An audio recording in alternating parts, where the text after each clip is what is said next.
What's going on, guys? JSGC here, back again for another video where today we're going to be doing a Manchester City transfer update, and I think after yesterday's poor performance against Southampton's once again reiterating just how important the summer transfer window is for Manchester City. It's going to be a busy one. There's no real excuses for Manchester City not to be dipping into the market, bringing in the players that's going to help rejuvenate Manchester City and send us from a team fighting for Champions League spots at the end of the season to a team that's capable of competing to win Premier Leagues and Champions Leagues once more in this summer. Crucial towards that, and I think yesterday, just after the fine form that City have been in, just once again just highlighted the importance that the squad needs tinkering and needs freshening and changing up this summer. So before I do crack on with this video, make sure, like always, if you are enjoying the content, do subscribe to my channel. Remember, June 1st I'm going to be doing daily Manchester City transfer updates here on YouTube to keep you guys up to date throughout the whole summer transfer window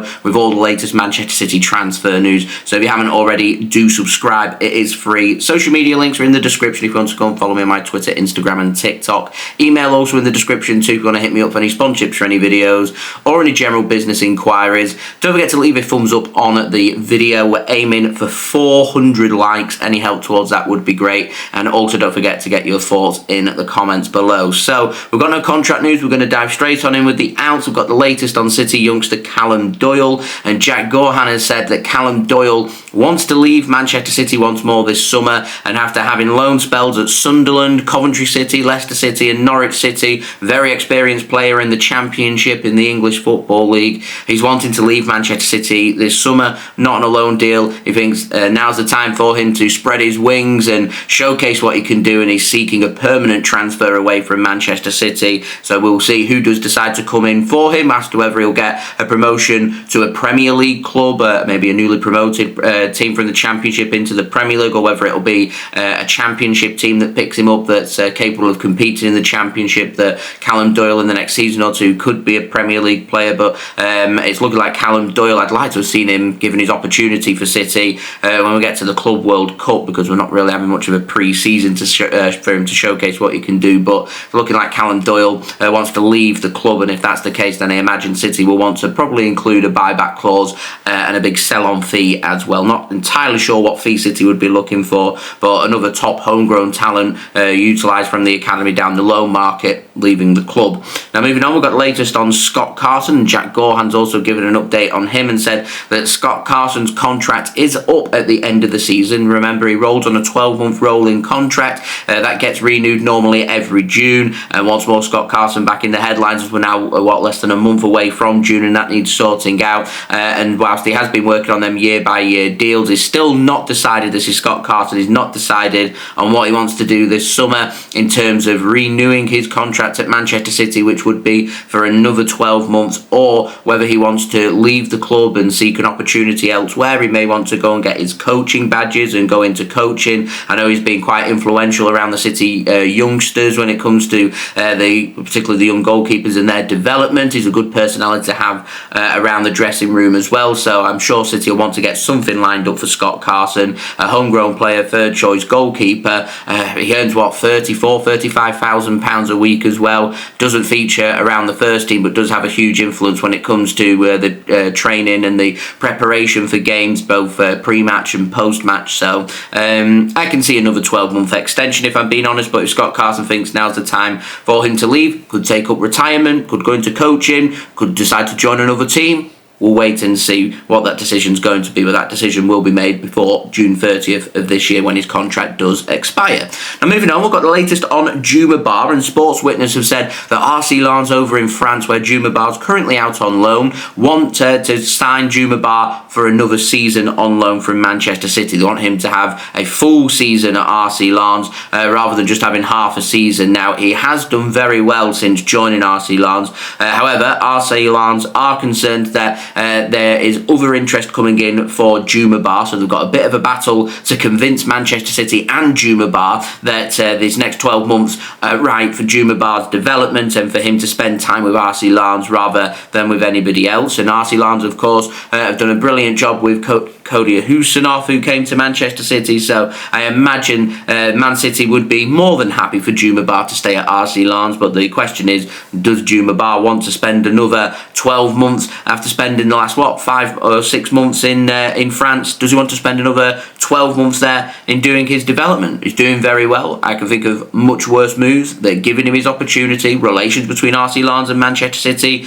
are very good. I think it would be a really good move. But Juma Bah, he's always said he wants to be around the City first team squad. I'd have no problem if City wanted to use him for the next season around the first team squad. Remains to be seen. If it's not that and they do want to seek a loan and it's not to RC Lens, I think it would be very beneficial that next loan comes in England. Obviously, he's already played in Spain, he's played in France. I feel like England would be a good move and get him to a Premier League team, in particular a Premier League team who'd be willing to give him minutes and give him an opportunity to showcase what he could do, which in terms of loan deals to Premier League clubs can be quite tricky because Premier League teams like utilising their own players and they like some kind of purchase option included that means that Juma Bah would be their player rather than City's player. So complicated. Anyway, moving on, we've got the latest on Kevin de Bruyne, and Kevin de Bruyne's representatives have now formally had a meeting with Chicago Fire to hear their proposal and offer. Chicago Fire, at the time that this report came out, were favourites to sign Kevin de Bruyne this summer for free from Manchester City, yeah, we had some big news come out over the last couple of days. Marzio had said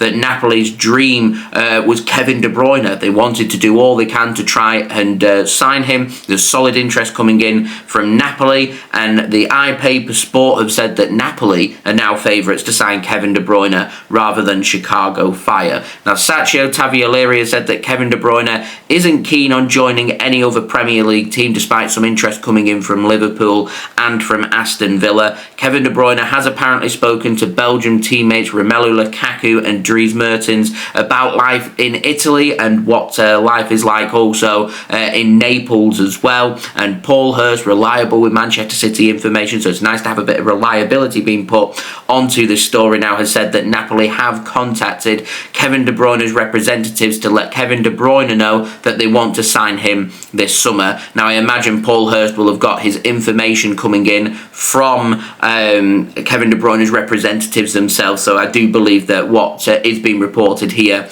is the truth and is fact. And Marzio has said that Kevin de Bruyne is talking things over with his entourage and his family right now before making a decision. Napoli, before they start to crunch numbers, want a 100% nod, a yes from Kevin de Bruyne before they want to crunch them numbers. Now, Marzio had said that Liverpool had put forward interest and did want to make an offer to sign Kevin de Bruyne from Manchester City. And whilst Kevin de Bruyne is free to choose whoever he wants to go and join, if that is to be another Premier League rival, then he's entitled to do that once his contract at City is up. He's got no obligation to hold any kind of loyalty to Manchester City. I just don't see that being the case, and James Pearce at The Athletic has basically knocked back this rumour and said that where he works close with Liverpool, and word from Liverpool is they haven't offered Kevin de Bruyne anything, and they're denying the rumours coming in from Italy about Liverpool being interested in Kevin de Bruyne. So it's looking like rather than the USA, it might be Napoli, the next move for Kevin de Bruyne. Now, moving on, we've got the latest on Jack Grealish, and speaking about Napoli, the Sun have said that Napoli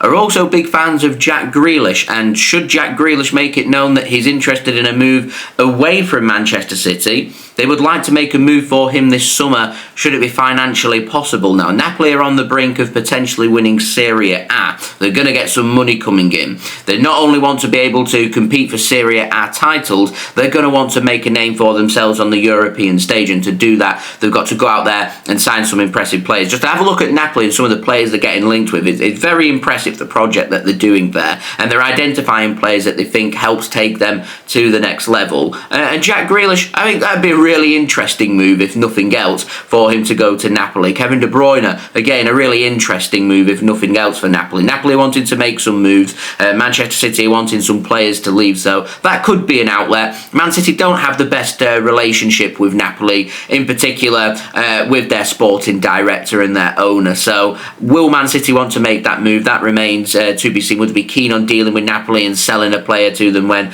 Napoli, whenever we've been interested in any of their players, have just dragged the heels and we've really struggled with the negotiations. So I take everything with a pinch of salt, but I do find it really interesting. Now moving on to the ins, we've got a new name, Wesley. Let's speak about Wesley because Marzio has said that Manchester City want the fullback from Flamengo in Brazil. Manchester City want to try and bring him in before the Club World Cup and use him for the Club World Cup. Apparently Manchester City hold Wesley as one of their priority fullback signings. They prefer him to Tino Livramento from Newcastle. Now Coluna de Fla on X, which is a source close to Flamengo, it's got over 1 million followers. They say that Manchester City are interested in Wesley. That interest is 100% real. However, there is no offers on the table. They say that Manchester City have got numerous options available for them at fullback, and Wesley is just one of many options. They say that Wesley apparently is fourth choice when it comes to signing a fullback for Manchester City this summer. I'm wondering about who's ahead of him. Obviously, Andrea Cambiasso has been heavily linked with a move to Manchester City. We've seen some rumours coming about other fullbacks, including Nicolo Savona at Juventus. Maybe he's ahead of Wesley in a player that they're interested in. We've seen City getting linked with left backs as well, the likes of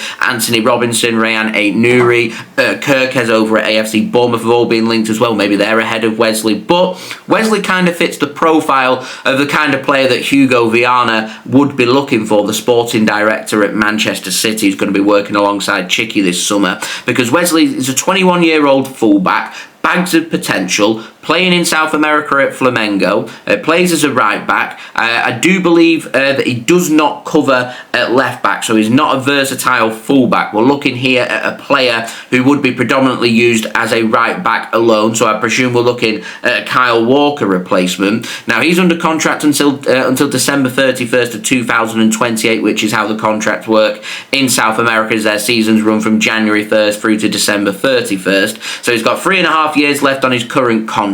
It's got a €200 million release clause. That's not going to be an option here. We're not paying €200 million for Wesley. Liverpool are also being linked and interested because they're looking at fullbacks as well. They're also heavily being linked with a move for Jeremy Frimpong, who has been linked with a move to Man City, but that interest is kind of cooled right now. Now Sky Sports have said that Man City are definitely interested in Wesley from Flamengo, and Flamengo are apparently looking for around £30 million for him this summer. However, Nicolo Schira over in Italy have said that Flamengo are looking for around €45 million, so we're looking at just over £38 million. So we're looking at the bracket of somewhere between £30 and £40 million. And the difficult thing you have when you bring players in from South America is we don't quite know the level that we're looking at here. Sometimes you've got a Claudio Echeverri who's not quite ready for the first team according to Pep Guardiola. Sometimes we're looking at a Maximo Perrone who's not good enough for Manchester City, so he's got to go on loan to Italy, to Como, and it looks like he's going to secure a permanent move there.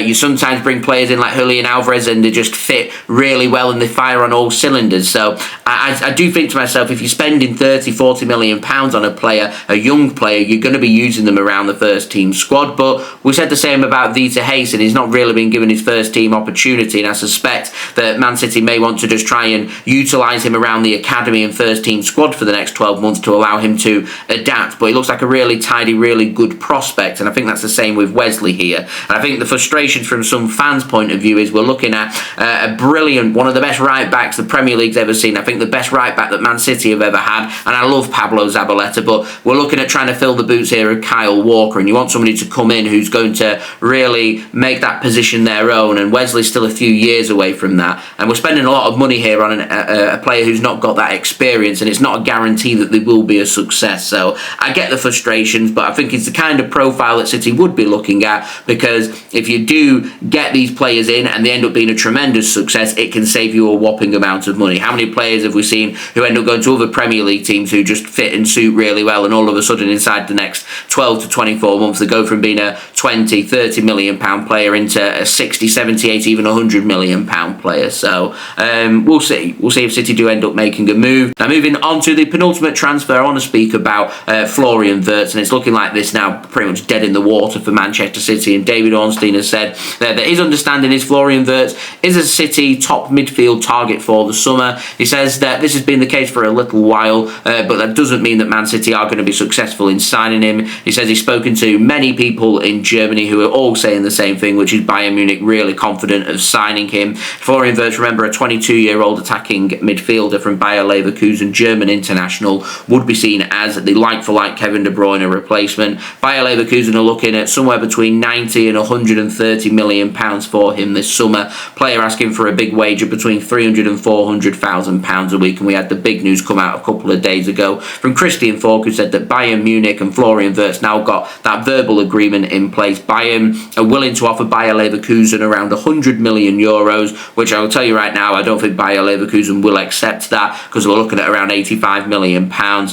Florian Wirtz isn't going to sign a new deal at Bayer Leverkusen, but he is happy to wait for Bayern to make that move, and Bayern are happy to wait as well, even if that means waiting until the summer of 2026. To be honest, the fee here is the big stumbling block. I can see maybe it not being as high as 130 million pounds, but I can see it potentially being a 100 million pound transfer. And I think if it ends up coming down from that and it ends up being around 90 million pounds, I can see Bayer Leverkusen telling Bayern Munich that you can have him for that price, but you're going to have to wait another summer for that to happen, and give them 12 months to find that replacement and have their farewell tour basically of Florian Wirtz. But if he is to leave this summer, I think if I were Man City, I'd get some pressure on here and just make it known publicly just how much money Man City are prepared to spend when it comes to Florian Wirtz, to make sure that if Bayern Munich are going to beat us in this race, which it's looking like they are going to, then we make sure that Bayern Munich aren't getting him on a good deal. I will have a very bitter taste in my mouth if